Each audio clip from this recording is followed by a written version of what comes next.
दोस्तों, आप सभी लोग जानते हैं कि आप लोग का एमपीपीएससी का सिलेबस चेंज हो गया है, जो कि 2024 से ही अप्लाई होगा। 23 में सेम सिलेबस रहेगा जो आपका पहले सिलेबस था। तो 23 वाले जो बच्चे जिनका भी सिलेक्शन हुआ, जो मेंस एग्जाम देंगे, तो उनके लिए सिलेबस में कोई परिवर्तन नहीं किया गया है। ये जो सिलेबस है आपका 24 में प्रीलिम्स आपका होगा, मेंस होगा, तब से अप्लाई होगा। तो इससे पहले भी मैंने प्रीलिम्स के सिलेबस के ऊपर वीडियो बनाया था जो चेंज हुआ था। तो अगर आपने वो वीडियो नहीं देखा है तो आप वो वीडियो जरूर जाके देखें, ताकि आपको समझ में आ जाए कि प्रीलिम्स में हमारी किस किस यूनिट में चेंजेस हुए, किस यूनिट को कहाँ शिफ्ट किया गया है, किन दो यूनिट को कंबाइन किया गया है।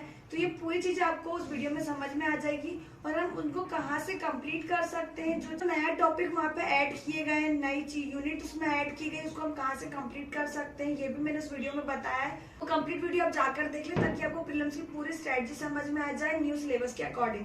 जैसे मैंने उस वीडियो में बताया था कि हम मेंस में पेपर वाइज चीजों को डिस्कस करेंगे, कि हम पेपर 1, 2, 3, 4 ऐसे टोटल 6 पेपर को आगे डिस्कस करते हुए चलेंगे। तो आज की वीडियो में हम डिस्कस करने वाले हैं पेपर 1। पेपर 1 में कुछ चीजें चेंजेस हुई है, कुछ चीजों को हटाया भी गया है, कुछ यूनिट्स को एक साथ कंबाइन भी किया गया है। तो हम जानेंगे कि कौन कौन सी वो यूनिट्स है जिनको एक साथ कंबाइन किया है, किसको हटा दिया गया है, कौन से नई यूनिट्स को जोड़ा गया है, क्या नए टॉपिक जोड़े गए हैं। इस तरीके से आप सभी लोग जानते हैं हमारे सिलेबस में चेंजेस हुए हैं। तो उसी तरीके से इतना जल्दी कोचिंग के नोट्स मार्केट में अवेलेबल होना पॉसिबल नहीं है, क्योंकि आपके पास टाइम बहुत कम है। क्योंकि 28 अप्रैल को आपका प्रीलिम्स है, जस्ट 3 मंथ बाद आपका मेंस है। तो आपके पास देखा जाए तो टाइम बहुत कम है। आपको मेंस भी कवर करना है प्रीलिम्स के साथ में, प्लस प्रीलिम्स को भी देखना है। तो अभी इस चीज का वेट ना करें कि कोचिंग के नए नोट्स आएंगे फिर आप प्रिपेयर करेंगे चीजों को स्टार्ट करना। तो इस चीज का इंतजाम ना करें। हम देखेंगे कि क्या नए टॉपिक ऐड हुए हैं और उसके लिए हम क्या कंटेंट और कहाँ से कवर कर सकते हैं। तो आज हम पेपर 1 के बारे में पूरा डिस्कस करने वाले हैं। पेपर 1 में आपका ज्योग्राफी और हिस्ट्री वाला पोर्शन है। ज्योग्राफी और हिस्ट्री में क्या चेंजेस आए हम वो भी देखेंगे, प्लस हम इसमें जो चेंजेस आए उसको कैसे और कहाँ से कंप्लीट कर सकते हैं। ठीक है, तो आप मेरे पास ये 2 सिलेबस देख रहे होंगे। मैंने न्यू और ओल्ड दोनों सिलेबस अपने हार्ड कॉपी में निकाल के रखा है, ताकि मैं क्लियरली आपको समझा पाऊँ। आपको टोटल जो हमारी 10 यूनिट है, 5 आपकी हिस्ट्री की, 5 ज्योग्राफी की है। मैं टोटल यूनिट वाइज आपको चीजें बताऊंगी, तो आप वीडियो को लास्ट तक देखें। और अगर अभी तक आपने चैनल को सब्सक्राइब नहीं किया तो आप चैनल को भी जरूर सब्सक्राइब कर लें, ताकि आपको आने वाले वीडियोस की नोटिफिकेशन मिल जाए। तो जैसे कि अगर आप पुराने सिलेबस की बात करें, तो पुराने सिलेबस में हमारे एंशियंट, मिडाइवल और मॉडर्न तीनों को यूनिट 1, 2, 3 में डिवाइड किया गया था। नए सिलेबस में उन्होंने क्या किया, यूनिट फर्स्ट में उन्होंने एंशियंट और मिडाइवल को दोनों को एक साथ रख दिया है। जैसे आपके पास अगर नए सिलेबस की हार्ड कॉपी होगी या पीडीएफ होगा, तो आप उसमें देख पाएंगे कि उन्होंने प्राचीन भारत और मध्यकालीन भारत दोनों को एक साथ कर दिया गया है। यहाँ पे कुछ नया नहीं जोड़ा गया है। कुछ शब्द आप जैसे मैं तीसरी लाइन आप देखोगे तो यहाँ पे सल्तनत और मुगल शासक वाला जो पॉइंट आप देख पा रहे हो, जो कि पुराने सिलेबस में आपको नहीं देखने को मिलेगा, बट ये पार्ट पहले भी था। आप मुगलों के बारे में पढ़ते थे, सल्तनत, दिल्ली सल्तनत के बारे में आप पढ़ते थे। तो ये चीजें पहले सिलेबस में भी थी, अब न्यू सिलेबस में भी है। तो यहाँ पे इस 2 यूनिट में कोई चेंजेस नहीं किए गए। सेकेंड यूनिट आप देख रहे हो प्राग ऐतिहासिक काल और आग ऐतिहासिक काल मध्य प्रदेश के संदर्भ में, और कुछ वंशों के बारे में बताया गया है। जैसे कि नाग वंश हुआ, गुर्जर प्रतिहार वंश है, कलचुरी वंश है। तो ये आपके एमपी के संदर्भ में कुछ वंशज के बारे में यहाँ पर उन्होंने सेकंड यूनिट में दिया है। तो ये आप एमपी हिस्ट्री में पढ़ते थे, तो यहाँ पे भी ऐसा कुछ खास चेंजेस नहीं है जो कि आपने पहले नहीं पढ़ा है। तो जब आप एमपी हिस्ट्री पढ़ते हैं तो ये सारी चीजें उसके अंदर आती है। तो इसके लिए ऐसा कुछ नहीं कि आपको नए नोट्स का इंतजार करना पड़े। तो ये आपको एमपी हिस्ट्री वाले पोर्शन में मिल जाएगा। आपको अपनी यूनिट्स के थ्रू उसको सिस्टमेटिकली पढ़ना है कि फर्स्ट यूनिट में क्या है, सेकंड में क्या है। कंटेंट आपके पास अवेलेबल है, आपको सेपरेटली उस चीजों को अलग करके पढ़ना है यूनिट वाइज।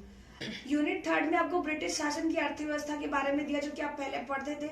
वहाँ के समाज पर क्या प्रभाव पड़ा ब्रिटिशर्स जब आए थे। तो ये सारा मॉडर्न हिस्ट्री वाला पार्ट है। तो यह भी चीजें आपने पहले वाले सिलेबस में थी। जैसे कि आप पुरानी वाली 3rd यूनिट में आप देखोगे तो वहीं पे ब्रिटिशर्स वाला जो पार्ट है वो भी आपको सेम 3rd यूनिट में रखा गया। उसके बाद आप 4 यूनिट में जब आओगे तो यहाँ पे लिखा भारत के उदय में राज्यों का पुनर्गठन जो हुआ था। जैसे कि पुनर्गठन आयोग जो हमारा आया था, जहाँ पे अलग अलग राज्यों का भाषाओं के आधार पर विभाजन किया गया था। तो वो वाला पोर्शन भी आप एमपी हिस्ट्री में पढ़ते हो। स्टार्टिंग जब आप एमपी हिस्ट्री को करते हो या पॉलिटी वाला पोर्शन होता है, वहां पे चीज बताई जाती है। तो ऐसा कुछ नहीं है कि आप इसके लिए नया नोट्स का इंतजार करें, है ना। उसके बाद आप देखोगे विरासत के बारे में, भारतीय संस्कृति से जुड़ी विरासत के बारे में आपको पढ़ना है, प्लस मध्य प्रदेश की विरासत है। तो ये भी एमपी हिस्ट्री का पार्ट है। 5th यूनिट में आप देखोगे तो वही गोंडवाना वाला जो पार्ट है आपका, पहले ये भी 5th यूनिट में हुआ करता था। बुंदेली, बघेली, आपकी मालवा वाला जो भाग है ये भी 5th यूनिट में आपको ऑलरेडी दिया हुआ है। यहाँ पे उन्होंने कुछ इतिहासकार जो इतिहास में कुछ योगदान रहा है, जैसे कि भीमा नायक का, टांट्या भील का रहा है, रानी अवंतीबाई का रहा है, रानी दुर्गावती का रहा है, राजा शंकर शाह का योगदान रहा है। तो पहले इनके नाम डिफाइन नहीं थे क्लियरली, बट अभी नए सिलेबस में क्या किया उन्होंने, इनको अलग अलग नाम यहाँ पे क्लियरली मेंशन कर दिया कि आपको इनके बारे में अच्छे से डिटेल में पढ़ना है।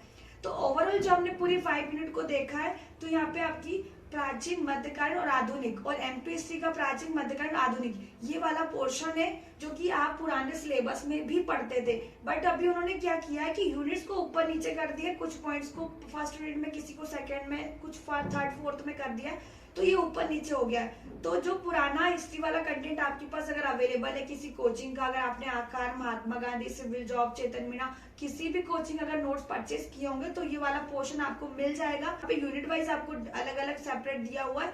अब आपको उन्हीं में से कंटेंट निकालकर अपने नए सिलेबस के अकॉर्डिंगली उसको पढ़ना है। तो जो पहला वाला पार्ट है आपका हिस्ट्री का, यहाँ पे कुछ ऐसा टॉपिक नहीं है या कुछ ऐसी चीज नहीं है जिससे कि आप नए चीजों के लिए वेट करें, या कुछ ऐसा पार्ट है जो आपके पास नहीं हो।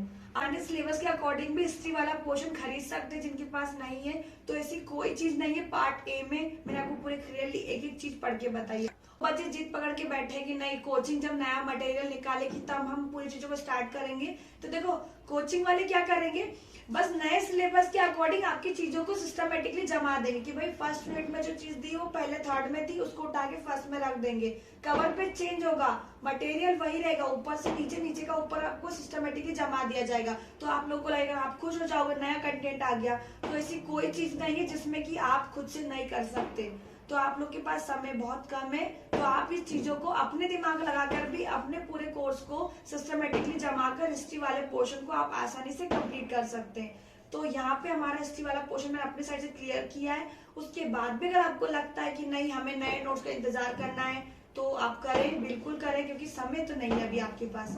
तो जिनके पास है वो उस चीज को कर सकते हैं, जिनके पास नहीं है तो आप, बहुत सारे हमने कोचिंग के नोट्स के रिव्यू किए, आकार, महात्मा गांधी, निर्माण, सिविल जॉब, सभी कोचिंग का रिव्यू किया। आप प्रॉपर जाके रिव्यू देखें और आप वहाँ पे सैंपल पीडीएफ भी अवेलेबल है, प्रॉपर पढ़कर देखें। और आप पुराना पार्ट भी खरीद सकते हैं हिस्ट्री वाले पोर्शन का, पेपर 1 का पार्ट ए वाला। ठीक है, अब हम आते पेपर 1 का पार्ट बी वाला पोर्शन, जो कि हमारा ज्योग्राफी वाला पोर्शन है।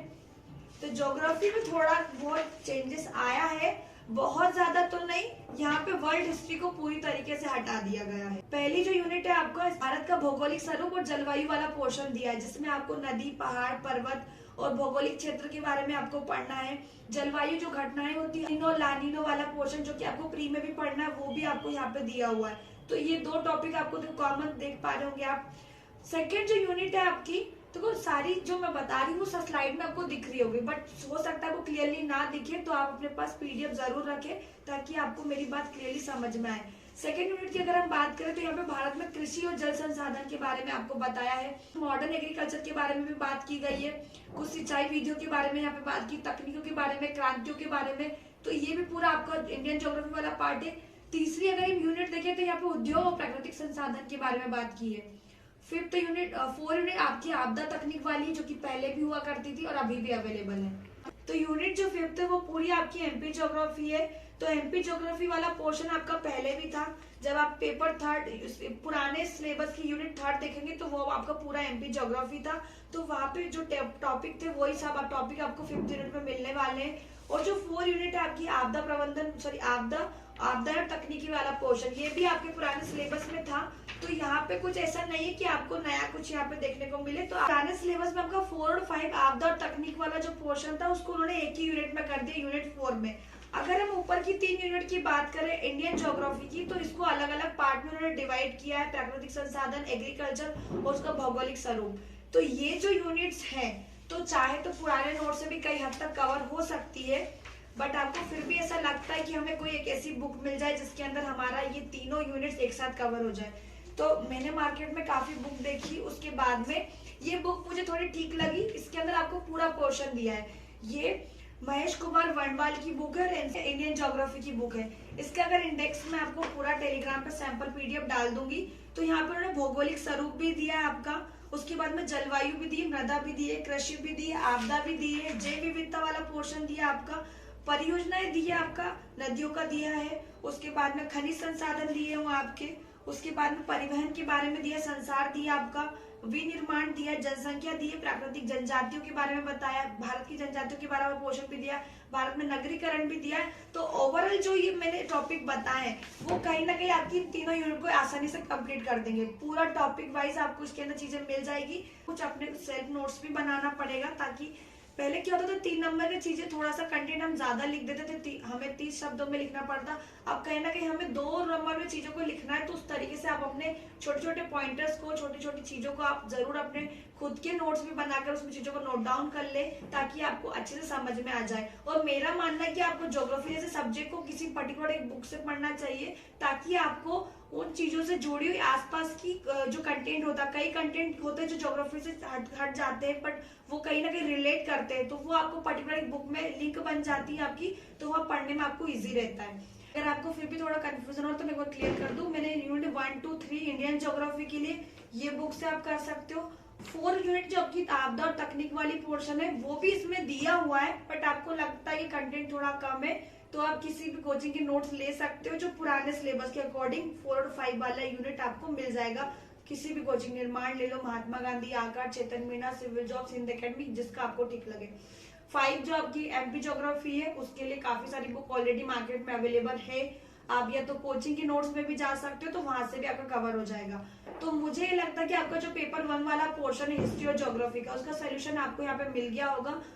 आपको मेरे साइड से जो मुझे सोर्सेस ठीक लगे, बिना वेट किए आप चीजों को कैसे कंप्लीट कर सकते हो नए सिलेबस के अकॉर्डिंग, वो आप यहाँ से कर सकते हो। हाँ, थोड़ी सी एक्स्ट्रा मेहनत आपको करनी पड़ेगी, बट ये एक्स्ट्रा मेहनत आपको आंसर राइटिंग में बहुत हेल्प करेगी, क्योंकि जब आप खुद चीजों को नोट डाउन करोगे, खुद के कुछ सेल्फ नोट्स बनाओगे बुक के थ्रू, नोट्स के थ्रू, तो खुद की चीजें इनपुट डालना बहुत जरूरी है, तभी आप चीजों को अच्छे से परफॉर्म कर पाओगे आंसर्स में 2 नंबर, 7 नंबर और 10 नंबर में।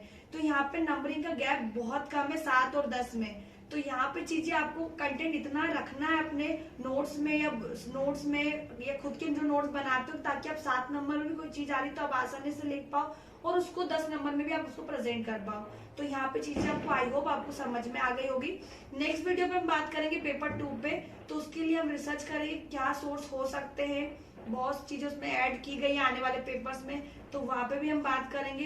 कोशिश करेंगे कोई ऐसी अच्छी मटेरियल मिल जाए आपको, कोई ऐसी बुक मिल जाए जिसका आपका नया वाला सिलेबस आसानी से कंप्लीट हो जाए। तो पेपर 1 को लेकर किसी को कोई डाउट हो तो आप कमेंट बॉक्स में मैसेज कर सकते हैं, या व्हाट्सएप नंबर आपको शो हो रहा होगा, वहां पे भी आप मैसेज कर सकते हैं, या आपको कोई भी डाउट हो तो आप वहां पे बता सकते हैं। हम कोशिश करेंगे हम आपकी पूरी हेल्प कर पाए। बाकी मटेरियल को लेकर जो बार बार क्वेश्चन आ रहे थे नए सिलेबस के अकॉर्डिंग, तो मुझे लगता है कि ये चीजें सफिशिएंट है आपके लिए पेपर 1 के लिए। तो आपको मेहनत करनी पड़ेगी, वो जरूरी भी है आपके लिए। तो मेरा सजेशन एक और है आपके लिए कि आप इस वीडियो को देखने के बाद आपका पेपर 1 के सिलेबस को अच्छे से पढ़े और उसको देखिए कि कहाँ क्या चेंजेस है, मुझे क्या करने की जरूरत है। इसलिए बस इतना ही। तो मिलते हैं नेक्स्ट वीडियो में नेक्स्ट पेपर के डिस्कशन के साथ में। और भी कोई बुक्स ऐसी मार्केट में अगर आती है नए सिलेबस को लेकर, तो उसका रिव्यू भी हम आपके साथ जरूर शेयर करेंगे। तो thank you so much, bye bye.